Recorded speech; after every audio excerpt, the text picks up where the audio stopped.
Ramen کے آنسو بہ رہے تھے۔ دوسرا شخص کہنے لگا 52,30,000۔ تیسرا کہنے لگا 55 لاکھ۔ یہ بولی کسی گھر کی یا کسی بے جان چیز کی نہیں تھی، یہ بولی لگ رہی تھی رامین کی۔ وہ کسی بے جان چیز کی طرح مردوں کے بیچ میں کھڑی تھی۔ ابھی تک اس کے باپ کی تدفین نہیں ہوئی تھی، میت گھر میں ہی موجود تھی، بیچنے کے لیے کچھ نہیں تھا، اور اس کا باپ دیوالیہ ہونے کے صدمے سے مر چکا تھا۔ جن کا قرضہ لے کر اس کے باپ نے فیکٹری کا کام شروع کیا تھا، وہ فیکٹری آگ کی لپیٹ میں آ چکی تھی، سب کچھ تباہ ہو گیا تھا، اور آج اپنے باپ کا قرضہ اتارنے کے لیے رامین کے پاس اپنے آپ کے علاوہ اور کچھ نہیں تھا۔ کوئی اس کے کپ کپاتے ہونٹوں کو دیکھ کر اپنے ہونٹ کاٹ رہا تھا، تو کوئی اس کے حسین رنگ و روپ کو دیکھ کر آنکھیں جھپکنا بھول گیا تھا، کوئی اس کے لمبے بالوں کو دیکھ کر فریفتہ ہونے لگا۔ سب کی نظریں اس کے وجود پر تھیں، کسی کی نظریں اس کی آنکھوں میں موجود آنسوؤں پر نہیں تھیں جو بے بسی سے بہہ رہے تھے۔ پتہ نہیں آج وہ کس کے حصے میں آنے والی تھی، کون اس کا مالک بننے والا تھا۔ وہ رامین جس نے کبھی چہرہ کسی کو نہیں دکھایا تھا، پردہ کرتی تھی، آج وجود کو چادر سے لپیٹے رکھتی تھی۔ آج اس کی چادر کو اتار پھینکا گیا تھا تاکہ اس کی بولی اتنی لگ سکے کہ اس کے باپ کا قرضہ اتر سکے۔ کوئی 55 سال کا تھا، کوئی 30 سال کا مرد، تو کوئی کالا، کوئی گورا، کوئی موٹا، کسی کی توند نکلی ہوئی، لیکن سب کی نظروں میں ہوس کے علاوہ کچھ نہیں تھا۔ نہ رحم تھا، نہ اس لڑکی کے لیے ہمدردی۔ اس کے حسن اور کم عمری کو دیکھ کر سب کی رال ٹپک رہی تھی۔ کوئی ہونٹوں پر زبان پھیر رہا تھا، ان کا بس نہیں چل رہا تھا کہ سب اسے نوچ کھائیں۔ ایک 60 سالہ بڈھے نے یکدم سے 70 لاکھ بولے تھے، اور اس کے بعد 1 2 3 کہا گیا، اور وہ بڈھا اس کا خریدار ہو چکا تھا۔ رامین کا جی چاہ رہا تھا کہ زمین پھٹے اور وہ اس زمین کے اندر دفن ہو جائے، کیونکہ اگلی زندگی ذلتوں سے بھری ہوئی تھی۔ وہ بڈھا پان کھا رہا تھا اور اس کے ہونٹوں کے کناروں سے پانی ٹپک رہا تھا۔ اسے دیکھ کر ہی رامین کو جھرجھری سی آئی تھی، کراہیت کا احساس ہوا تھا۔ بہرحال اس نے پیسے رکھے اور اس کی کلائی پکڑ کر اس کو اپنے ساتھ لے گیا۔ باہر اس کی بڑی سی گاڑی کھڑی تھی۔ ڈرائیور نے گاڑی کا پچھلا دروازہ کھولا۔ وہ کہنے لگا لڑکی یہاں بیٹھو، اور خود بھی پیچھے بیٹھ گیا۔ دروازہ بند کیا، پھر ڈرائیور سے کہنے لگا میرے خفیہ فلیٹ پر چلو۔ یہ کہتے ہوئے وہ رامین کے بالکل قریب ہو چکا تھا۔ وہ ذرا سا پیچھے ہٹنے لگی تو وہ کہنے لگا اے لڑکی، زیادہ ہوشیاری مت دکھانا، 70 لاکھ بھرے ہیں تمہارے، جب تک تمہارے اندر سے 1 کروڑ نہ نکال لوں تو میں بخشوں گا نہیں۔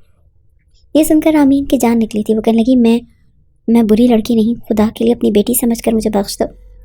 وہ کہنے لگا بکواس بند کرو، 70 لاکھ دے کر میں تمہارے ساتھ جو ارادے رکھتا ہوں اسے پورے کروں گا، اپنی ایک ایک پائی وصول کروں گا۔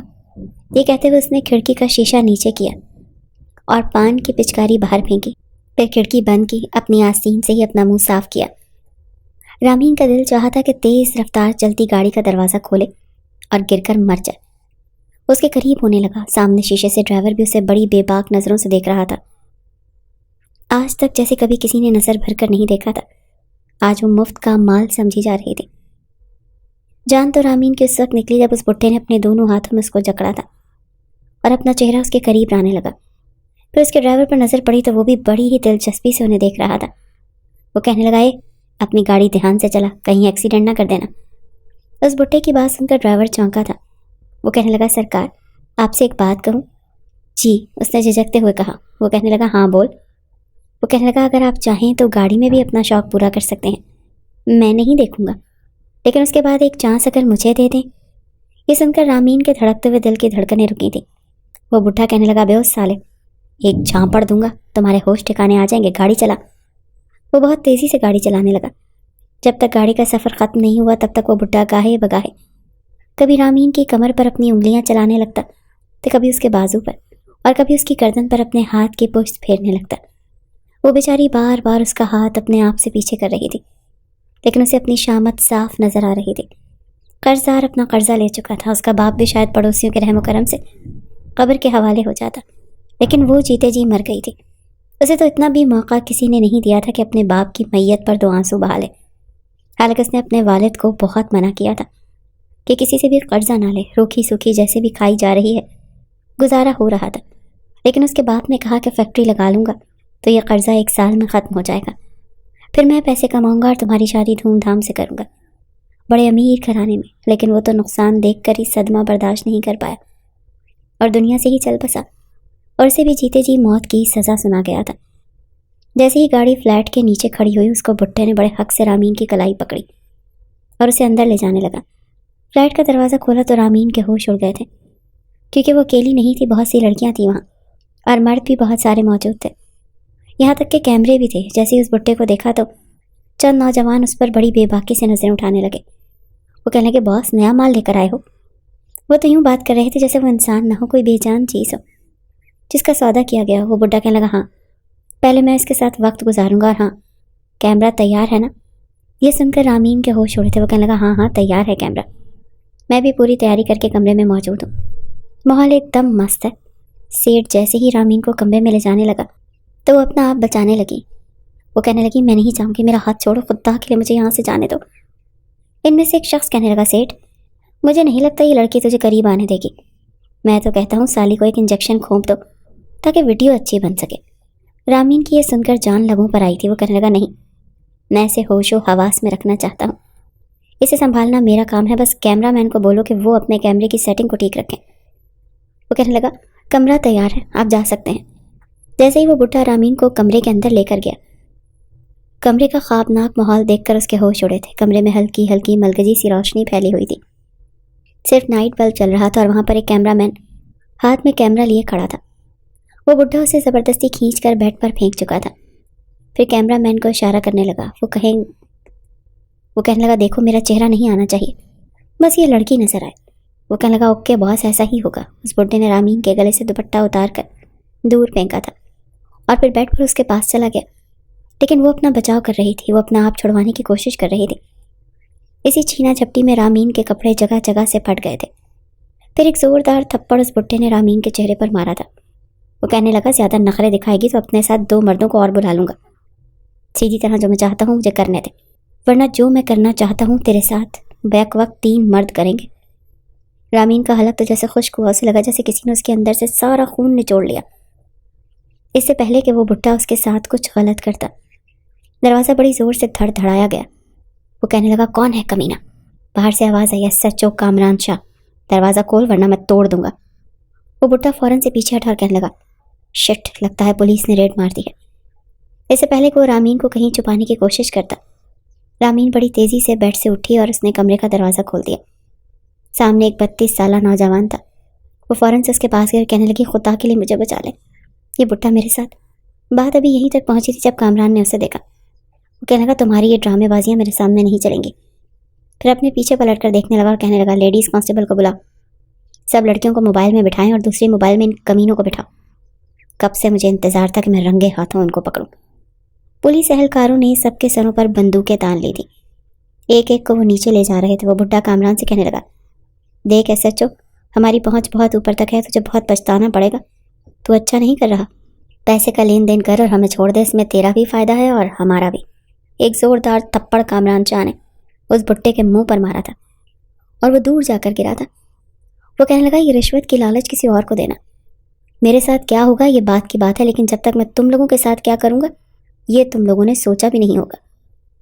کامران شاہ اپنے قانون خود بناتا ہے اور اس کا جو جی چاہتا ہے وہ کر گزرتا ہے، بات کی بعد میں دیکھی جائے گی، چلو بٹھاؤ ان سالوں کو، انہیں میں چھوڑوں گا نہیں۔ رامین بھی لیڈیز کانسٹیبل کے ساتھ نیچے جا چکی تھی، اور بھی 5-6 لڑکیاں تھیں، سب کی سب پریشان تھی۔ کچھ ہی دیر میں رامین اور وہ لڑکیاں پولیس اسٹیشن پہنچ گئی تھی۔ سب لڑکیوں کو ایک ہی جیل میں بند کر دیا گیا تھا۔ ایک لڑکی کہنے لگی مارے گئے، ہماری تو وہ مثال ہے کہ آگے کنواں اور پیچھے کھائی۔ رامین اس لڑکی کے پاس آ گئی۔ وہ کہنے لگی کیا مطلب؟ اچھا ہوا کہ ہم پکڑے گئے، اب تو یہ پولیس والے ہمیں چھوڑ دیں گے۔ وہ لڑکی کہنے لگی سوچ ہے تمہاری، پولیس والے کبھی کسی لڑکی کو ایسے نہیں چھوڑتے، وہاں وہ کمینہ بھٹا ہماری عزت کے سودے کرنے والا تھا، یہاں یہ پولیس والے انویسٹیگیشن کے نام پر اپنی راتیں ہمارے ساتھ رنگین کریں گے۔ یہ سن کر رامین کا رنگ اڑا تھا۔ وہ بہت معصوم سی تھی، ایسی باتوں سے واقف نہیں تھی، زندگی اس نے پردے میں گزاری تھی، کالج میں بھی نقاب کر کے جاتی تھی، ایسی باتیں ایسی زبان اس نے کبھی نہیں سنی تھی۔ وہ بہت بڑی مصیبت میں پھنس گئی تھی، اسے لگا کہ پولیس ان کی خیر خواہ ہے، ان کی مدد کرے گی، لیکن ایسا نہیں ہوا تھا۔ اب وہ اس لڑکی کی بات سن کر پریشان ہوئی تھی کہ پتہ نہیں اب انجام کیا ہوگا۔ کچھ ہی دیر کے بعد ایک ایک لڑکی کو اسی کامران شاہ کے پاس لے کر جایا گیا، اور جیسے جیسے اس کی باری قریب آ رہی تھی رامین کی جان نکل رہی تھی۔ اس نے دیکھا جو لڑکی جا رہی ہے وہ واپس نہیں آ رہی، پتہ نہیں وہ SHO لڑکیوں کے ساتھ کیا کر رہا ہے، کس طرح کی انویسٹیگیشن کر رہا ہے کہ وہ واپس ہی نہیں آ رہی۔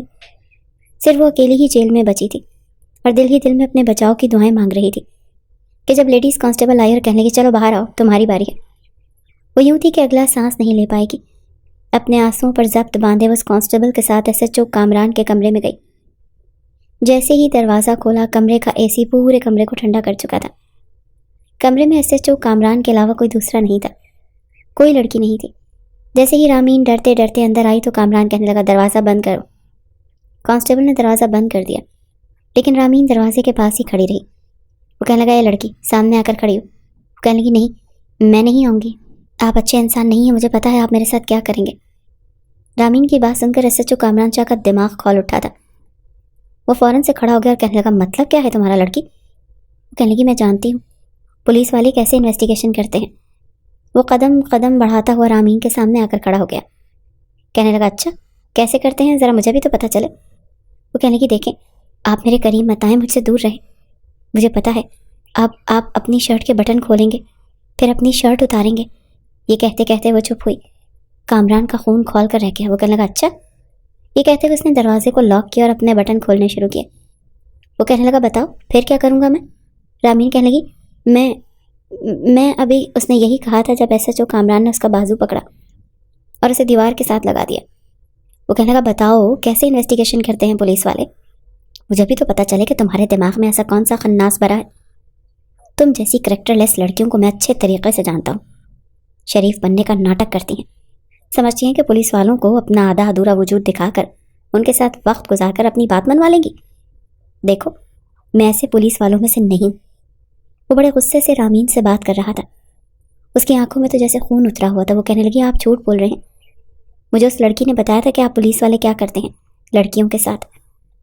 وہ کہنے لگا کون سی لڑکی نے؟ وہ کہنے لگی وہ جو مجھ سے پہلے آئی تھی۔ وہ کہنے لگا میں جو کرتا ہوں اسے چھوڑو، پہلے یہ بتاؤ کہ تم کیا کرتی ہو، کب سے اس بڈھے کے ساتھ کام کر رہی تھی، کتنی بار تم نے جسم فروشی کی ہے، مجھے سچ سچ بتاؤ ورنہ میں تمہیں۔ وہ کہنے لگی میں ایسی لڑکی نہیں ہوں، میں بہت شریف ہوں۔ SHO کامران استحصائیہ مسکرایا۔ وہ کہنے لگا ہاں تمہاری شرافت مجھے نظر آ رہی ہے، جگہ جگہ سے پھٹے ہوئے تمہارے کپڑے، تمہارا یہ تنگ اور چست لباس، تمہارے کھلے بال تمہاری شرافت اور تمہارے کریکٹر کا اچھے سے ثبوت دے رہے ہیں۔ اور پھر تمہیں یہ بھی پتا ہے کہ پولیس والے انویسٹیگیشن کیسے کرتے ہیں، کہو تو تمہارا یہ خواب میں پورا کر دیتا ہوں، تمہارے ساتھ ایسے ہی انویسٹیگیشن کرتا ہوں جیسا تم چاہتی ہو۔ یہ کہتے ہوئے وہ آگے بڑھا، پھر کہنے لگا سچ بتا رہی ہوں یا پھر میں باقی کی شرٹ کے بٹن بھی کھول دوں۔ رامین کہنے لگی دیکھیں میں ایسی لڑکی نہیں ہوں، میں آپ سے سچ کہہ رہی ہوں، مجھے اس بڈھے نے 70 لاکھ میں، یہ کہتے ہوئے وہ رونے لگی۔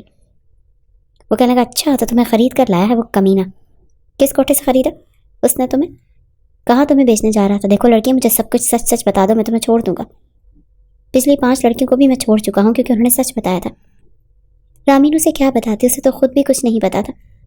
وہ کہنے لگی مجھے کچھ نہیں پتا، میں کچھ نہیں جانتی، میں آپ سے سچ کہہ رہی ہوں، مجھے تو ابھی یہ بڈھا لے کر آیا تھا، شکر ہے کہ آپ آ گئے، میں نے تو شکر کیا کہ پولیس آ گئی، اب میں محفوظ ہوں، لیکن اس لڑکی نے کہا کہ آپ لوگ بھی برے ہوتے ہیں، میں سچ کہہ رہی ہوں۔ وہ کہنے لگا چھوٹی ہو تم، اپنی ادائیں دکھا کر مجھے بیوقوف بنانے کی کوشش کر رہی ہو، میں تمہیں نہیں چھوڑوں گا۔ ابھی وہ بات کر ہی رہا تھا جب دروازے پر دستک ہوئی۔ SHO کامران نے شرٹ کے بٹن بند کیے اور دروازہ کھولا۔ سامنے ایک پولیس والا کھڑا تھا۔ وہ کہنے لگا سر اوپر سے فون آیا ہے، IG صاحب کہہ رہے ہیں کہ سب کو چھوڑ دو ورنہ اچھا نہیں ہوگا۔ کامران کہنے لگا یہ جو اوپر کے فون ہے نا، ان سے میں بڑا تنگ آ چکا ہوں، میں نہیں چھوڑوں گا، اس بھٹے کو تو بالکل نہیں چھوڑوں گا۔ پھر کہنے لگا یہ لڑکی جتنی جلدی ہو سکے بھاگ جاؤ یہاں سے اور اپنے آپ کو گناہوں سے دور رکھو۔ رامین فوراً سے باہر آئی تھی، لیکن جیسے ہی پولیس اسٹیشن سے باہر نکلی تو اسے سمجھ نہیں آ رہا تھا کہ کہاں جائے، ایسا کون سا راستہ اختیار کرے جہاں اس کی عزت محفوظ رہ سکے۔ اسے کچھ پتہ نہیں تھا۔ کچھ دیر بعد کامران بھی باہر آ گیا۔ وہ اپنی موبائل میں بیٹھ رہا تھا جب اس کی نظر رامین پر پڑی۔ وہ کہنے لگا تم ابھی تک نہیں گئی؟ وہ کہنے لگی میرا کوئی نہیں ہے، میں کہاں جاؤں، آپ مجھے کہیں بھی چھوڑ دیں۔ وہ کہنے لگا اس وقت تو میں گھر جا رہا ہوں، ویسے بھی رات بہت ہو چکی ہے، ایسا کرو تم میرے ساتھ میرے گھر چلو، صبح میں تمہیں دارالامان پہنچا دوں گا۔ وہ جلدی سے موبائل کا فرنٹ ڈور کھول کر بیٹھ گئی۔ کامران اسے اپنے گھر پر لے گیا۔ جب وہ گھر پہنچا تو رات کے 3 بج چکے تھے۔ اس کی والدہ بھی سو رہی تھی۔ اس کے گھر میں بس 2 کمرے تھے اور ایک ڈائننگ روم اور ڈرائنگ روم۔ اس کی اماں تالا لگا کر رکھتی تھیں، جب کوئی مہمان آئے تبھی اسے بٹھایا جائے گا۔ اب صرف 2 کمرے تھے۔ اپنی والدہ کے کمرے میں اس لڑکی کو بھیجنا نہیں چاہتا تھا، اسی لیے اپنے کمرے میں لے گیا۔ یہ دیکھ کر رامین کچھ گھبرائی۔ وہ کہنے لگی آپ مجھے اپنے کمرے میں کیوں لائے ہیں؟ وہ کہنے لگا زیادہ چپڑ بولنے کی ضرورت نہیں ہے، یہاں کاؤچ پر لیٹ جاؤ، صبح ہوتے ہی میں تمہیں دارالامان میں چھوڑ دوں گا۔ یہ چند گھنٹے ہیں تمہارے پاس، اپنی والدہ کے اٹھنے سے پہلے مجھے تمہیں دارالامان بھی چھوڑنا ہے۔ میرے سر میں درد نہ ہوتی تو تمہیں ابھی چھوڑ کر آتا۔ 1 ہفتے سے میں دن رات کام کر رہا ہوں، اب جب کہ میں اپنے مشن میں کامیاب ہو گیا ہوں تو آئی جی صاحب کو یاد آ گیا۔ پتہ نہیں یہ لوگ کب ہمارے ہاتھوں کو آزاد کریں گے اور کب ہم لوگ ایسے لوگوں کو اور ایسی برائیوں کو ختم کریں گے۔ دیکھو، جو کچھ تم پہلے کر چکی ہو اس زندگی سے توبہ کر لو تو بہتر ہے۔ آگے نیک اعمال کرنا شاید تمہاری بخشش ہو جائے اور اچھی زندگی کا موقع بھی مل جائے۔ یہ کہہ کر وہ اپنے بیڈ پر لیٹ چکا تھا اور اپنی بیگ پر رکھا دوسرا تکیہ اس نے زمین پر پھینکا تھا۔ وہ کہنے لگا، ادھر منہ کر کے سو جاؤ۔ پھر ایک لحاف اپنے بیڈ سے اٹھایا اور اس لڑکی کو دے دیا۔ وہ کہنے لگا، اپنے اوپر اوڑھ لو۔ رامین نے وہ لحاف خود پر لپیٹا اور سو گئی۔ لیکن سب کمرے میں بڑی زور کی دستک ہوئی تھی۔ دونوں ہی ہڑبڑا کر اٹھے تھے۔ ابھی تو کامران کی ٹھیک سے آنکھ نہیں کھلی تھی جب رامین نے دروازہ بھی کھول دیا، لیکن سامنے اس کی والدہ کھڑی تھی۔ کامران کے کمرے میں ایک لڑکی کو دیکھ کر روبینہ بیگم کے ہوش اڑے تھے۔ کامران اس لڑکی کی عقل پر ماتم کرنے لگا تھا۔ بنا اس کی اجازت کے اس نے دروازہ کیوں کھولا تھا، اور اس کی ماں یقیناً اب اس پر شک کرے گی۔ پہلے ہی کہتی تھی کہ پولیس کی نوکری مت کرو اور پولیس والے اچھے نہیں ہوتے، لیکن کامران کا یہ جنون تھا کہ وہ ایک ایماندار پولیس والا بنے گا، اور اب تک ایمانداری سے ہی کام کر رہا تھا اور ایمانداری سے ہی عہدے تک پہنچا تھا۔ لیکن اس کی ماں گاہے بگاہے اس پر شک کرتی رہتی تھی کہ مجھے لگتا ہے کہ تم بھی دوسرے پولیس والوں کی طرح غلط روش پر چل پڑے ہو۔ وہ بار بار اپنی ماں کو بس اسی بات کا یقین دلاتا رہتا تھا کہ وہ ایسا نہیں ہے، اور رامین تو بنا لحاف کے ہی دروازہ کھول چکی تھی۔ جگہ جگہ سے اس کے کپڑے پھٹے ہوئے تھے اور اس کے بازوں پر، گردن پر ناخنوں کی کھروچوں کے نشان تھے۔ یہ دیکھ کر اس کی والدہ کہنے لگی، یہ لڑکی کون ہو تم؟ وہ کہنے لگی، کامران، تم اتنے بے غیرت ہو چکے ہو کہ رات گزارنے کے لیے لڑکی کو گھر تک لے آئے۔ وہ فوراً سے کھڑا ہوا تھا، کہنے لگا، ماں ایسی کوئی بات نہیں ہے۔ لیکن رامین کے دماغ میں ایک ایسا آئیڈیا آیا تھا کہ جس سے وہ اپنی عزت کی حفاظت کر سکتی تھی۔ اس سے پہلے کہ کامران کچھ بولتا، رامین روبینہ بیگم کے گلے لگ کر رونے لگی۔ کہنے لگی، آپ کے بیٹے نے مجھے برباد کر کے رکھ دیا، مجھے کہیں منہ دکھانے کے قابل نہیں چھوڑا۔ یہ سن کر تو کامران کے ہوش اڑ گئے تھے، اور روبینہ بیگم تو کھا جانے والی نظروں سے کامران کو دیکھ رہی تھی۔ وہ کہنے لگی، یہ لڑکی کیا کہہ رہی ہے؟ وہ کہنے لگا، یہ لڑکی کیوں جھوٹ بول رہی ہو؟ اماں کو سچ بتاؤ کہ میں تمہیں کیوں لایا ہوں۔ وہ کہنے لگی، رات گزارنے کے لیے لائے تھے، اور کس لیے لے کر آئے تھے؟ دیکھیے اماں جی، میں ایک شریف گھرانے کی لڑکی تھی۔ میرے باپ نے کسی سے قرضہ لے کر اپنی فیکٹری کھولی تھی، لیکن اس فیکٹری کو آگ لگ گئی۔ میرے والد کا دیوالیہ ہو گیا، اور یہ صدمہ میرے والد سے برداشت نہیں ہوا۔ ان کا انتقال ہو گیا، لیکن قرض داروں کو پیسہ چاہیے تھا، اس لیے انہوں نے میری بولی لگائی۔ ایک بڈھے نے مجھے خریدا تھا، مجھے اپنے ساتھ فلیٹ میں لے کر گیا، لیکن تبھی انہوں نے ریڈ ماری۔ میں نے تو شکر کیا کہ پولیس والے میری عزت کی حفاظت کریں گے۔ انہوں نے سب لڑکیوں کو جانے دیا، لیکن مجھے اپنے ساتھ یہاں پر لے آئے، اور رات کو میرے ساتھ۔ یہ کہہ کر وہ پھر سے رونے لگی۔ روبینہ کہنے لگی، کامران، تمہیں شرم نہیں آئی؟ مجھے تو پہلے ہی لگتا تھا کہ تم پولیس والے تو بن گئے ہو، حرکتیں بھی ویسی ہی کرو گے، تبھی تو میں تمہیں منع کرتی تھی۔ وہ کہنے لگا، ماں، یہ لڑکی جھوٹ بول رہی ہے، یہ خود کریکٹر لیس ہے، جھوٹی لڑکی ہے۔ میں نے اسے ہاتھ تک نہیں لگایا، میں صرف اسے بچا کر لایا ہوں تاکہ اسے دارالامان چھوڑ سکوں۔ روبینہ بیگم کہنے لگی، اس کی زندگی برباد کر کے تمہیں کیا لگتا ہے میں تمہیں اسے دارالامان چھوڑنے کا مشورہ دوں گی؟ میں تمہارا ابھی اسی لڑکی سے نکاح کرواؤں گی جس کو تم نے برباد کیا ہے۔ یہ سن کر کامران کا دل چاہا کہ رامین کا گلا دبائے اور اسے جان سے ہی مار ڈالے۔ کتنے آرام سے اسے بد کردار ثابت کر چکی تھی۔ کامران کہنے لگا، ہرگز بھی نہیں، میں اس جھوٹی اور کریکٹر لیس لڑکی سے کبھی شادی نہیں کروں گا۔ روبینہ بیگم کہنے لگی، میں دیکھتی ہوں کیسے نہیں کرتے۔ اگر تم نے اس لڑکی سے نکاح نہیں کیا تو میرا مرا منہ دیکھو گے۔ روبینہ بیگم نے اپنی آنکھوں سے آنسو صاف کرتے ہوئے کہا، پھر رامین کو اپنے ساتھ لگایا اسے باہر لے گئی۔ کامران تو اپنا سر پکڑ کر رہ گیا تھا۔ کچھ ہی دیر میں روبینہ بیگم نے مسجد کے امام صاحب کو بھی فون کر کے بلا لیا کہ نکاح پڑھوانا ہے۔ وہ مسجد کے امام بھی تھے اور نکاح خواں بھی تھے۔ سچ چند مسجد کے ہی معزز لوگوں کو لے کر گھر پہنچ گئے۔ کامران کا بس نہیں چل رہا تھا کہ اس لڑکی کے ساتھ کیا نہ کر گزرے جس نے کھڑے کھڑے اسے بدنام کر کے رکھ دیا تھا۔ اپنی ماں کے سامنے وہ کچھ کہہ نہیں سکتا تھا۔ وہ اپنی ماں کی نظروں میں گر چکا تھا۔ دل چاہ رہا تھا کہ اس لڑکی کو اپنے ہاتھوں سے مار ڈالے، اور وہ ایک ایماندار پولیس والا تھا، چاہتا تھا کہ بیوی بھی نیک اور سلجھی ہوئی ہو۔ لیکن اس لڑکی نے کامران کے ساتھ جو کچھ کیا تھا وہ فراموش کرنے کے قابل نہیں تھا۔ بہرحال اپنی ماں کے سامنے اس نے کچھ نہیں، چپ چاپ نکاح کر لیا۔ لیکن نکاح کے فوراً بعد ہی رامین نے کہا کہ میں ان کے کمرے میں نہیں سوں گی، مجھے ان سے ڈر لگتا ہے۔ وہ جانتی تھی کہ کامران اسے چھوڑے گا نہیں کیونکہ اس نے جھوٹ بولا تھا۔ وہ کہنے لگی، پلیز اماں جان، مجھے آپ اپنے کمرے میں رکھ لیں، میں آپ کے کمرے میں زمین پر سو جاؤں گی، لیکن ان کے کمرے میں نہیں جاؤں گی۔ روبینہ بیگم کہنے لگی، اچھا ٹھیک ہے۔ وہ کہنے لگی، کامران، مجھے تم سے یہ امید نہیں تھی۔ کون سا جانوروں والا سلوک کیا ہے تم نے اس لڑکی کے ساتھ کہ وہ تمہاری شکل بھی دیکھنے کو تیار نہیں۔ کامران کچھ بھی کہتا تو اس کی ماں اسے جھوٹا ہی سمجھتی، اسی لیے وہ چپ چاپ اپنے کمرے میں چلا گیا۔ دروازہ بڑی زور سے بند کیا، لیکن سوچ چکا تھا کہ جب بھی اسے موقع ملے گا اس لڑکی کو چھوڑے گا نہیں۔ پوری رات غصے کے مارے اس کا خون کھولتا رہا اور وہ سگریٹ پہ سگریٹ پیتا رہا۔ ایک طرف سے آئی جی صاحب کا اس پر پریشر تھا کہ وہ سیٹھ کو چھوڑ دے، لیکن ابھی تک وہ سیٹھ کامران کے قبضے میں تھا۔ اگر وہ چاہتا تو اسے گولیوں سے بھون کر ختم کر دیتا اور کہتا کہ کاؤنٹر میں مارا گیا۔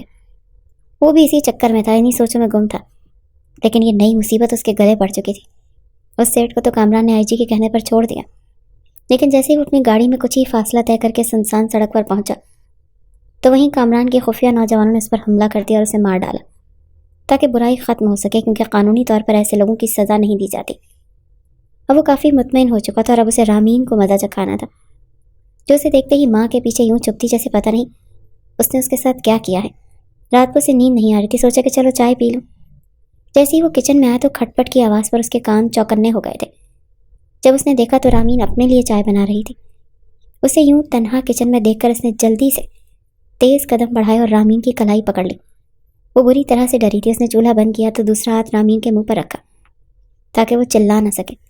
اسے اپنے حصار میں دبوچا اور اپنے کمرے میں لے آیا۔ رامین تو اس افتاد کے لیے تیار نہیں تھی۔ اپنے کمرے میں لا کر ہی اس نے اسے پیچھے دھکیلا تھا اور کمرے کا دروازہ بند کر دیا۔ وہ کہنے لگا، کیا کہا تم نے؟ میں نے تمہاری عزت کو برباد کیا۔ تمہیں پتہ ہے عزت کو برباد کرنا کیا ہوتا ہے؟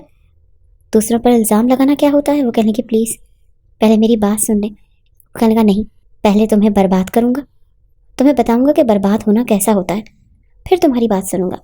اس سے پہلے کہ وہ اپنی شرٹ اتارتا رامین کو کچھ نہیں سوچا تو زور سے کہنے لگی، اماں جی مجھے بچائیں۔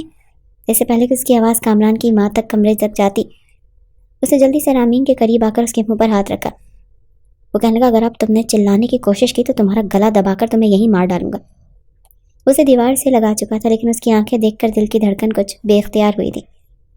بلا شبہ وہ خوبصورت تھی، کسی کا بھی دل اس کے حسن کو دیکھ کر ڈول جائے، لیکن کامران کی نظر میں وہ ایک کریکٹر لیس لڑکی تھی اور وہ ایسی لڑکی کے ساتھ کچھ بھی کرنا نہیں چاہتا تھا۔ لیکن اب دل کی بے اختیاریاں بڑھنے لگی تھیں۔ اس سے پہلے کہ وہ خود پر قابو کھونے لگتا اس نے اس کے منہ سے ہاتھ ہٹایا۔ وہ کہنے لگا، جا یہاں سے۔ کامران کو لگ رہا تھا کچھ دیر اسے اور دیکھے گا تو اپنے جذبات کو سنبھال نہیں پائے گا، اور اپنی سی کیفیت پر وہ پریشان بھی ہوا تھا۔ آج تک کسی لڑکی کو دیکھ کر اس کی ایسی کیفیت نہیں ہوئی تھی۔ رامین نے سکھ کا سانس لیا اور فوراً سے کمرے سے باہر نکل گئی، لیکن وہ یہ نہیں جانتی تھی کہ اگلے روز ہی رات ایک بار پھر یوں ہی گزر چکی تھی۔ بار بار اس کی آنکھوں کے سامنے رامین کا سراپا آ رہا تھا۔ آج تک ایس ایچ او کامران شاہ نے تمام تر اختیارات ہونے کے باوجود خود کو ایسی لڑکیوں سے دور رکھا تھا، جہاں تک کہ خاندان کی کتنی لڑکیاں تھیں جو کامران شاہ پر مر مٹتی تھیں، لیکن کامران شاہ نے جب سے ایس ایچ او کے عہدے کو سنبھالا تھا اس پر ذمہ داری پہلے سے بھی زیادہ آ چکی تھی۔ وہ تو سمجھ رہا تھا کہ شاید اب بیٹھ کر خود سے نیچے اور افسران پر حکم چلائے گا، لیکن نہیں، یہاں پر جب تک ہر ایک بات کا جواب دے اسے خود نہ ہونا پڑتا تب تک کوئی بھی کام نہیں ہوتا تھا۔ ہر ایک چیز کی نگرانی اسے خود ہی کرنی پڑتی تھی۔ ابھی وہ انہی سوچوں میں گم کچھ سوچ رہا تھا جب اسے باہر سے ہنسنے کی آواز آنے لگی۔ رات کے تقریباً 12 بجے کا وقت تھا۔ رات 12 بجے اسے اپنی ماں کے ہنسنے کی آواز آئی۔ وہ حیران رہ گیا، جلدی سے اپنے کمرے سے اٹھ کر باہر آیا۔ تو سامنے کا منظر اس کی سوچ کے برعکس تھا، کیونکہ سامنے اس کی ماں صحن میں یوں بیٹھی ہنس ہنس کر باتیں کر رہی تھی جیسے یہ رات کے 12 نہ ہوں بلکہ دوپہر کے 12 ہوں۔ آخر وہ بات کس سے کر رہی تھی؟ پورے گھر میں بریانی کی بڑی اچھی خوشبو پھیلی ہوئی تھی۔ جیسے ہی انہوں نے کمرے سے کامران کو نکلتے ہوئے دیکھا تو خوشگوار حیرت سے مسکرائیں اور کہنے لگی، ارے بیٹا دیکھو تو صحیح، میری شہزادی بہو کو اتنے مان سے میرے لیے بریانی بنا رہی ہے۔ آج مجھے نیند نہیں آ رہی تھی، میں نے اس لڑکی سے کہا کہ میرا اس وقت پتہ نہیں کیوں بریانی کھانے کو جی چاہتا ہے۔ اس نے فوراً اٹھ کر بریانی بنانا شروع کر دی۔ یہ سن کر کامران کے ماتھے پر بل پڑ چکے تھے۔ وہ اسے صرف اور صرف حقارت اور تلخی سے ہی دیکھ رہا تھا۔ اس کا کوئی بھی کام صرف اور صرف منافقت ہی لگتا تھا۔ کچھ دیر بعد بریانی بن کر تیار ہو چکی تھی۔ خوشبو ایسی تھی کہ کامران کا بھی جی چاہ رہا تھا کہ وہ بھی کھائے، لیکن ذہن میں بار بار یہی سوالات آ رہے تھے کہ وہ کوئی شریف لڑکی نہیں بلکہ بازاری لڑکی ہے۔ اس جیسی لڑکیاں بھلا گھر کی عزت کیسے بن سکتی ہیں؟ وہ تو اپنی ماں کو بھی یہی کہنا چاہتا تھا کہ اسے صرف جھاڑو پوچھا ہی کروایا کریں، اپنے گھر کے کام خود کیا کریں، لیکن پھر اس سوچ کر خاموش ہو جاتا کیونکہ اس کی ماں تو اس کی اس بات پر اسے ہی سنانے والی تھی۔ جب زبردستی اس کی ماں نے وہ بریانی ایک چمچ ڈالی تو وہ تو جیسے دیوانہ سا ہو چکا تھا۔ تھوڑی سی بریانی پلیٹ میں ڈال کر کمرے میں چلا گیا۔ ایک ہی نظر اس نے کامران کو دیکھا اور پھر ایک گہری سانس خارج کر کے رہ گئی۔ کچھ دیر بعد ہی کمرے میں گئی تو روبینہ بیگم خراٹے مار کر سونے لگی۔ وہ اپنی آنکھیں کھول کر چھت کو تکنے لگی۔ آنکھ سے بے ساختہ آنسو گرنے لگے تھے. خوف سا اس کے دل میں ابھرنے لگا تھا. اس نے جس شخص پر الزام لگایا تھا وہ کوئی اور نہیں بلکہ ایک ایس ایچ او تھا. اگر کسی روز روبینہ بیگم اس گھر سے گئیں تو نہ جانے وہ ایس ایچ او کیا کرے گا. یہ سوچ کر وہ گھبرا جاتی تھی. بار بار ذہن میں کئی طرح کے خیالات آ رہے تھے. اس نے کامران شاہ سے بے تحاشا خوف آ رہا تھا. نیند آج اس کی آنکھوں سے کوسوں دور تھی. بار بار وہی الفاظ ذہن میں گردش کر رہے تھے جب کامران شاہ نے اسے کریکٹر لیس کہا تھا، بد کرداری کا الزام لگایا تھا. وہ سسک کر بے آواز رونے لگی. وہ لڑکی جس کا ناخن تک آج سے پہلے گھر سے باہر نہ گیا تھا، جو 5 وقت کی نمازی تھی، بھلا اس پر اس طرح کے الفاظ کا استعمال ڈوب مرنے کے مترادف تھا. جب نیند نہ آئی تو وہ اٹھی اور جائے نماز اٹھا کر کمرے سے باہر نکل آئی. لاؤنج کے کونے میں اس نے روشنی جلائی اور وہیں پر جائے نماز بچھا کر بیٹھ گئی. کتنی ہی دیر اپنی اس حالیہ زندگی پر وہ اللہ تعالیٰ سے بات کرتی رہی، روتی رہی. اس کی سسکیاں کامران شاہ کے کانوں تک بھی پہنچی تھی. کمرے سے اٹھ کر باہر آیا تو اسے یوں روتا دیکھ کر اس کے ماتھے پر بل پڑ چکے تھے. چلتا وہ اس کے پاس چلا آیا اور پھر کچھ دیر اسے دیکھتا رہا. جیسے وہ نماز سے فارغ ہو کر اٹھی تو دونوں ہاتھ سینے پر باندھ کر کہنے لگا، کس بات کی معافی مانگ رہی ہو تم؟ اس بات کی کہ ایک شریف لڑکے کو تم نے بڑے اچھے سے پھنسا لیا. کامران شاہ تم جیسی بد کردار گھری ہوئی نیچ لڑکی کو کبھی بھی اپنی بیوی نہیں بنا سکتا، جس سے ہر مرد چک چکا ہو. وہ مرد جو جگہ جگہ منہ مارتے ہوں، انہوں نے نہ جانے کیسی کیسی نظریں تمہارے وجود کے خد و خال پر ماری ہوں گی، نہ جانے کیا کیا غلیظ حرکتیں کی ہوں گی. کیا تم جانتی ہو کہ کامران شاہ کا معیار کیا ہے؟ تم جیسی گھٹیا لڑکی بھلا کامران شاہ کی عزت بننے کے لائق بھی تھی؟ فکر مت کرو، بہت جلد تمہیں میں اس گھر سے چلتا کروں گا، لیکن اس سے پہلے تمہیں اس قدر اذیتوں کا شکار بناؤں گا کہ تم چاہ کر بھی کسی کو منہ دکھانے کے لائق نہیں رہو گی. وہ پہلے ہی رو رہی تھی اور کامران شاہ کے ان الفاظوں کو سن کر مزید رونے لگی اور روتے ہوئے ٹوٹے ہوئے انداز میں کہنے لگی کہ دیکھیے کامران، میرا اس دنیا میں آپ کے سوا کوئی بھی نہیں ہے. باہر بھیڑیے بیٹھے ہیں مجھے نوچنے کے لیے. میں نے آپ کی ماں کو جو حقیقت بتائی وہی سچ ہے، وہ جھوٹ نہیں تھا. میرے باپ نے سچ میں فیکٹری کے نام پر پیسے لگائے تھے، جس کے بعد میری بولیاں لگتی رہیں. لیکن کامران طنزیہ انداز میں ہنس کر اس کے قریب آنے لگا، لیکن اگلے ہی پل اسے وہیں اسی حالت میں چھوڑ کر وہ اپنے کمرے میں چلا گیا. اسے اس وقت اس لڑکی پر شدید غصہ آ رہا تھا. چند روز جو ہی گزر گئے کامران ایک خاص مشن میں مصروف ہو چکا تھا. اس دوران ان دونوں ساس بہو کی جوڑی پہلے سے بھی زیادہ مضبوط ہو چکی تھی. ایک صبح کامران شاہ کی کال آئی تو سن کر روبینہ بیگم کے چہرے پر خفگی کے تاثرات آ گئے. جب رامین نے دیکھا تو پوچھنے لگی، آنٹی سب خیریت تو ہے؟ وہ کہنے لگی، بیٹا دعا کرو. میرے بیٹے نے آج سے پہلے مجھے کبھی بھی نہیں کہا کہ دعا کرنا میرا یہ مشن کامیاب ہو جائے. یقیناً بہت سخت معاملات ہیں، وہ بہت بڑے گروہ کو پکڑنے والا ہوگا. دعا کرو کہ سب خیر ہو. روبینہ بیگم کو پریشان دیکھ کر رامین بھی پریشان ہو چکی تھی. دل ہی دل میں دعا کرنے لگی کہ کامران کو کچھ بھی نہ ہو، وہ پہلے کی طرح اپنے اس مشن میں بھی کامیاب ہو کر لوٹے. لیکن دن سے رات ہو چکی تھی، ابھی تک کامران کی طرف سے کوئی فون نہیں آیا تھا. بیٹی کی طرف سے اطلاع نہ ملنے پر روبینہ بیگم کا دل بیٹھنے لگا. ان کا بلڈ پریشر لو ہونے لگا. وہ کافی پریشان ہو چکی تھی. لیکن وہی ہوا جس کا ڈر تھا. کچھ دیر بعد پولیس محکمے سے کال آئی کہ کامران شاہ کو گولی لگ چکی ہے. یہ سن کر روبینہ بیگم تو بے ہوش ہو چکی تھی. رامین کو تو کچھ سمجھ ہی نہیں آ رہی تھی کہ کیا کرے. خوف کے مارے سے رونا آ گیا. روتے ہوئے کہنے لگی کہ کس ہاسپٹل میں ہے کامران؟ انہوں نے تمام تر معلومات دیں تو وہ اپنی ساس کو بھی اسی ہاسپٹل میں لے کر جا چکی تھی. پہلے تو اس نے ساس کو ایڈمٹ کروایا اور پھر جب کامران شاہ کی طرف گئی تو وہ سمجھ رہی تھی کہ شاید وہ بے ہوش پڑا ہوگا اور منہ پر نیل ہوں گے، زخموں سے چور ہوگا. مشن میں تو کامیاب ہو چکا تھا، مگر آخری پکڑے جانے والے ڈاکو نے اس پر برے طریقے سے حملہ کر دیا تھا، جو بعد میں کامران شاہ کے ہاتھوں ہی مارا گیا. آنکھوں میں آنسو لیے جب وہ کمرے میں گئی تو سامنے کا منظر اس کی آنکھیں مزید کھول گیا، کیونکہ سامنے کامران شاہ نیند دراز انداز میں ٹیک لگا کر بیٹھا تھا. اس وقت ہاسپٹل کے یونیفارم میں وہ کچھ زیادہ ہی پرکشش لگ رہا تھا. اس کے بازو پر پٹی بندی دیکھ وہ ایک گہری سانس خارج کر گئی. دھیرے دھیرے چلتی اس کے قریب آئی اور کپ کپاتے ہوئے اپنا ہاتھ بازو پر رکھنا چاہا جہاں پر زخم تھا. اگلے ہی پل کامران شاہ کی آنکھ کھل گئی. اس نے ایک جھٹکے سے اپنا بازو الگ کیا. ہلنے سے اس کے بازو میں درد بھی ہوا. کہنے لگا، تم یہاں کیا کر رہی ہو؟ امی کہاں ہیں اور مجھے چھو کیوں رہی تھی؟ دور ہٹو. شاباش. کامران شاہ کے منہ سے یہ سن کر وہ ایک جھٹکے سے دور ہوئی. کپ کپاتی ہوئی آواز میں کہنے لگی، آپ ٹھیک تو ہیں نا؟ آپ کو زیادہ درد تو نہیں ہو رہا؟ وہ پولیس والے بھائی تو کہہ رہے تھے کہ آپ کو 3 گولیاں لگی ہیں، کاندھے پر، بازو پر 2 ایک ساتھ. وہ بچوں کی طرح منہ بنا کر روتے ہوئے بول رہی تھی اور کامران شاہ اسے حیرت سے دیکھ کر کہہ رہا تھا، گولیاں مجھے لگی ہیں، تم کیوں رو رہی ہو بلا وجہ؟ میرے سامنے یہ ہمدردیاں بٹورنے کی ضرورت نہیں سمجھی؟ امی کو تو کچھ نہیں بتایا، امی ٹھیک ہے نا؟ وہ فکر مندی سے پوچھنے لگا تو آنکھوں میں آنسو صاف کر کے کہنے لگی ٹھیک ہیں، وہ ساتھ والے روم میں ایڈمٹ ہے، انہوں نے ہی آپ کی گولی لگنے کی خبر سنی تھی، کافی پریشان ہے۔ یہ سن کر تو کامران شاہ نے فوراً اپنے بازو پر لگی ہوئی ڈرپ کو ایک جھٹکے سے اتارا۔ ڈرپ کی دوا اور خون ایک ساتھ فوارہ بن کر باہر نکلا تھا۔ کامران کے سوالانہ انداز پر تو رامین ہڑبڑا چکی تھی۔ وہ فوراً اپنی ماں کے پاس گیا، بھلے ہی تکلیف میں تھا، درد میں تھا، لیکن اپنی ماں کو کہنے لگا کہ مجھے کچھ بھی نہیں ہوا، گولی تو صرف بازو کو چھو کر گزری ہے، میں بالکل ٹھیک ہوں۔ روبینہ نے جب اسے اپنے سامنے دیکھا تو روتے ہوئے اپنے بیٹے کو گلے لگا لیا۔ ڈاکٹر نے اسے 2 دن ہاسپٹل میں رہنے کو کہا تھا، لیکن اپنی ماں کی خاطر وہ گھر آ گیا تاکہ وہ پریشان نہ ہو۔ اپنی ماں کے سامنے خود کو ٹھیک دکھاتے ہوئے وہ شدید کمزوری کا شکار ہو چکا تھا۔ کچھ دیر اپنی ماں کے ساتھ رہا، مگر جیسے ہی اپنے کمرے میں آیا تو اچانک اس کے قدم لڑکھڑانے لگے۔ رامین نے آگے بڑھ کر فوراً بازو پکڑا تھا، اس کا وجود اس وقت آگ کی طرح جھلس رہا تھا۔ وہ اسے بازو سے پکڑ کر کمرے میں لے جانے لگی تو کہنے لگا چھوڑو مجھے کوئی ضرورت نہیں ہے ہاتھ لگانے کی۔ شاید دوا کا بھی اثر تھا اور کچھ بخار کی وجہ سے منہ ہی منہ میں بڑبڑانے لگا، کہنے لگا تم جیسی لڑکی مجھے چھونے کا حق نہیں رکھتی، تم گندی ہو، بری ہو، میں تم جیسی لڑکیوں پر تھوکنا بھی پسند نہیں کرتا۔ وہ مسلسل بولے جا رہا تھا۔ جب اس نے اپنے کردار پر یہ الفاظ سنے تو اس نے کامران کو جھٹک دیا اور غصے میں کہنے لگی بس بہت بول دیا آپ نے، آپ کو شرم نہیں آتی کہ آپ میں انسانیت موجود نہیں ہے؟ جب ایک لڑکی بار بار آپ کو بول کر حقیقت بتا رہی ہے تو آپ کو سمجھ نہیں آتا؟ لیکن کامران کو اس کے جواب دینے کی ہمت موجود نہیں تھی۔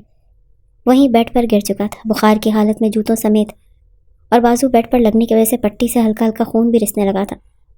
وہ درد سے کرا رہا تھا، لیکن وہ اسے اسی حالت میں چھوڑ کر باہر آنے لگی جو بار بار اس کے کردار کشی کر رہا تھا، اسے برا بھلا کہہ رہا تھا۔ پھر بھلا کیوں وہ اس کے ساتھ اپنی بیوی کے فرائض نبھاتی؟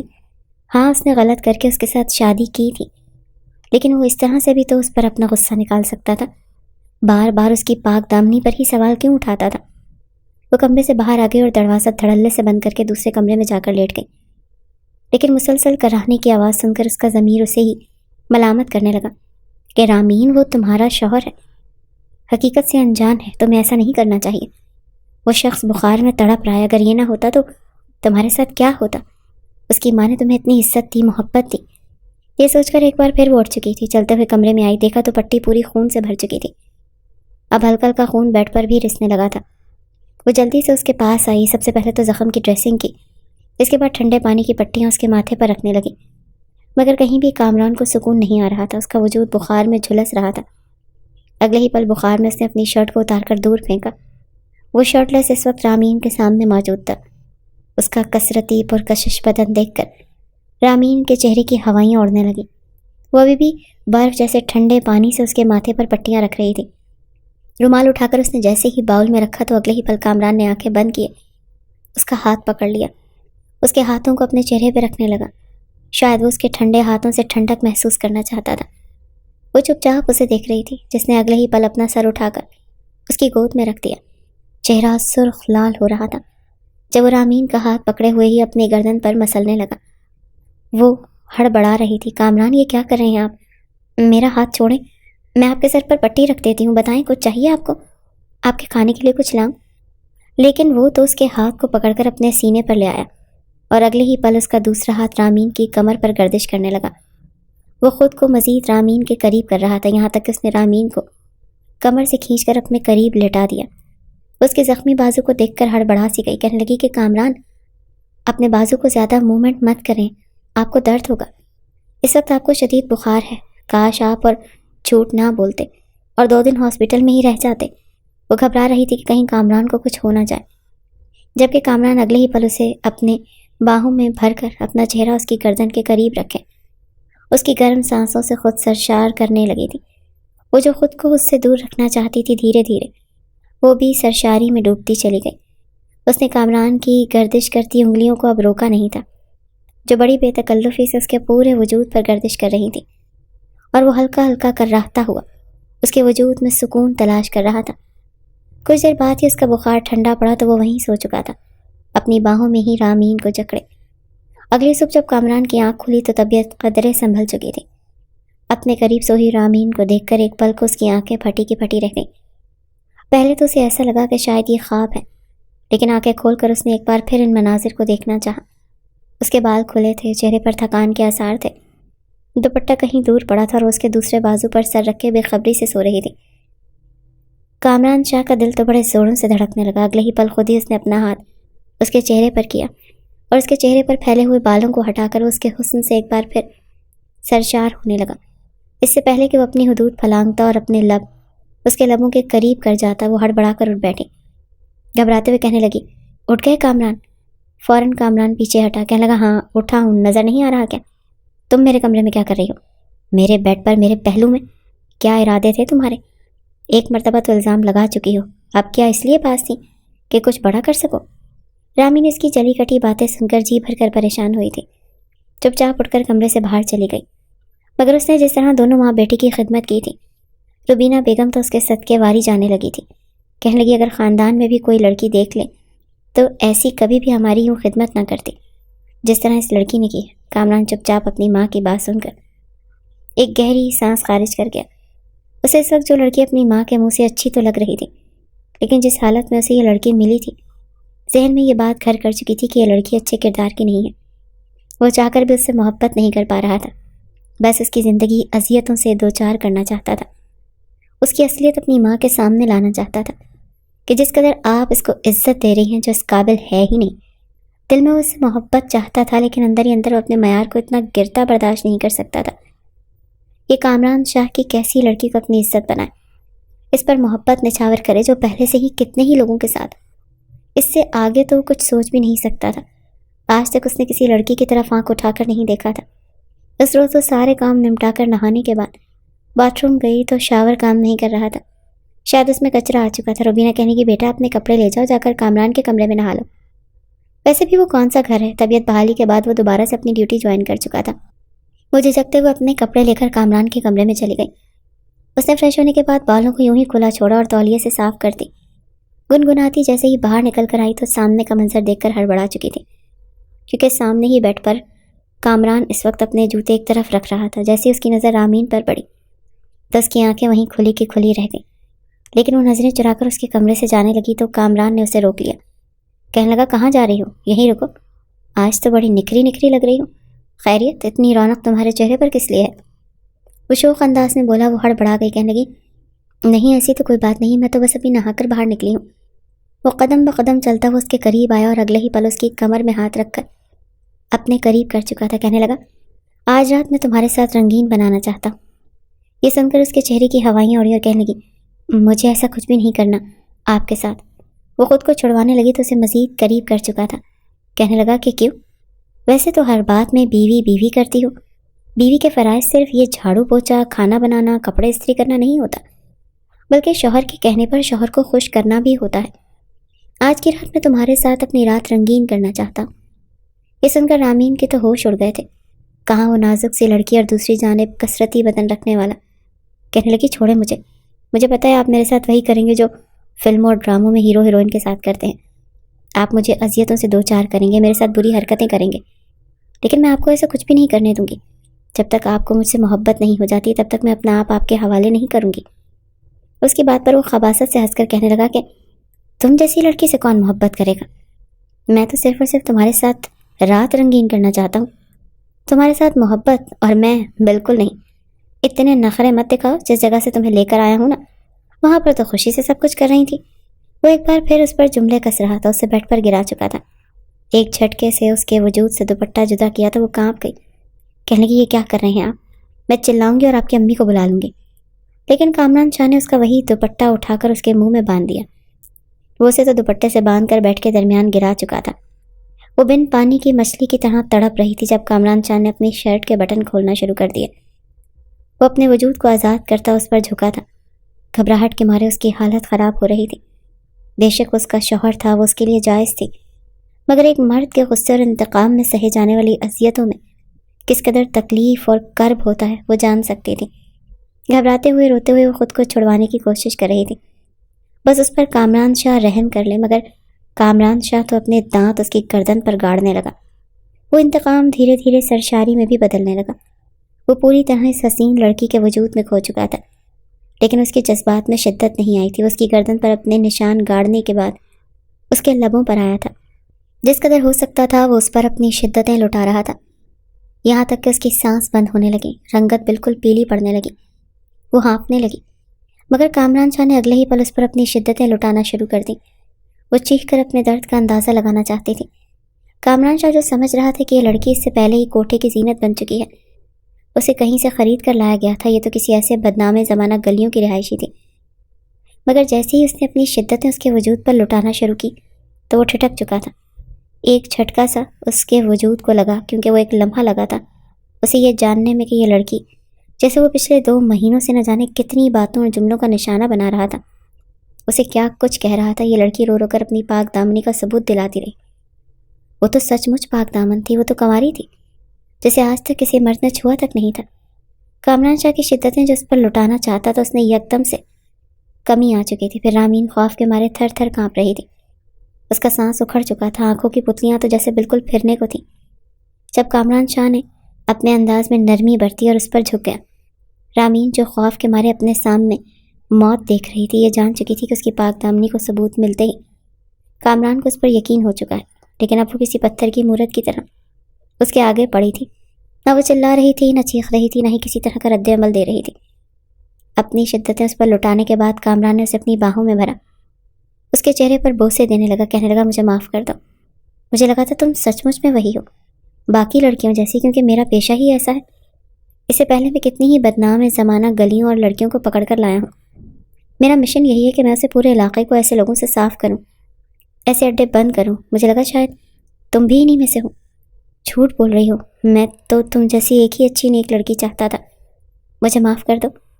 کامران کا لہجہ ایک دم سے بدلا تو اگلے ہی پل کامران کو جھٹکتے ہوئے خود اس سے چھڑوایا اور کہنے لگی بس کر دیں کامران، بس کر دیں۔ آپ نے جو کچھ کیا ہے نا میرے ساتھ، میں کبھی سوچ بھی نہیں سکتی تھی۔ کر لیا آپ نے میرے ساتھ جو کرنا تھا۔ آپ نے کہا تھا نا آپ مجھے طلاق دیں گے، تو ٹھیک ہے، دے دیجیے طلاق۔ آپ نے میری عزت خراب کرنی تھی، سب کر دی۔ وہ درد سے سسکتی کراتی ہوئی بیڈ سے اٹھی تھی، اسے چکر آ رہے تھے۔ کامران نے اسے باہوں میں بھرنا چاہا، لیکن وہ اس سے دور ہٹ کر دوسرے کمرے میں چلی گئی۔ کامران سر پکڑ کر بیٹھ چکا تھا۔ واقعی یہ لڑکی جو کچھ کہہ رہی تھی سچ کہہ رہی تھی، لیکن وہ کیا کرتا؟ اس کی ڈیوٹی ایسی تھی جس میں اس کا تعلق تھا۔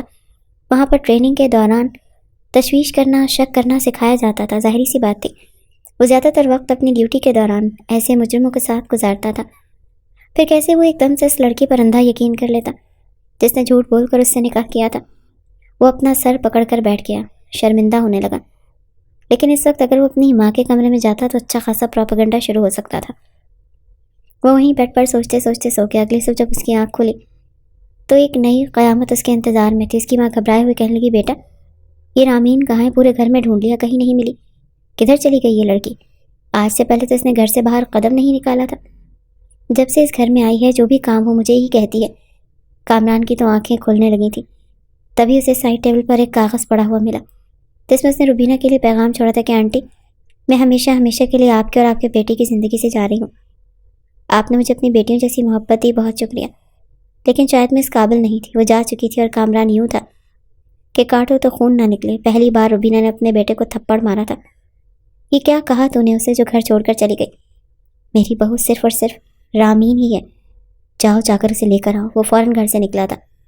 پورا دن مارا مارا گلیوں میں پھرتا رہا، سڑکوں پر لوگوں سے اس کے بارے میں پوچھتا رہا۔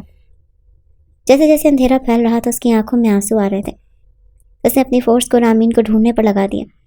آسمان پر بادلوں کو دیکھ کر وہ مزید گھبرا سا گیا۔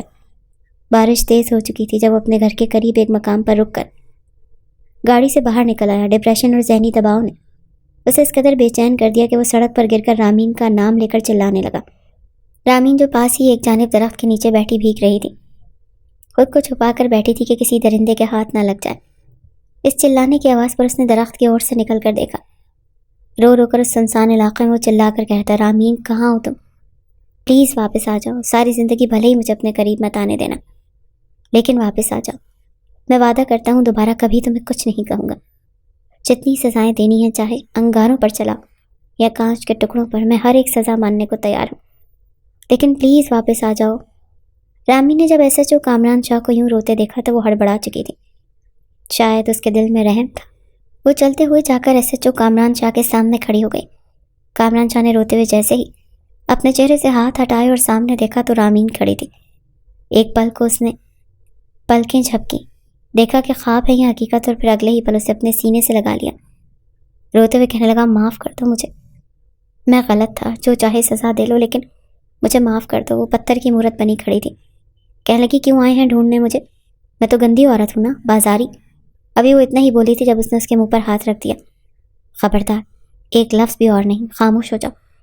میں نے تمہیں جو کچھ بھی کہا میں جانتا ہوں، میں اس کا مداوع کیسے کروں گا، کیسے کفارہ ادا کروں گا، مگر میں تمہاری قسم اٹھا کر کہتا ہوں کہ اگر تم مجھے اجازت نہیں دو گی تو میں تمہارے سامنے ساری زندگی ایسے گزار دوں گا، مگر تمہیں ہاتھ تک نہیں لگاؤں گا۔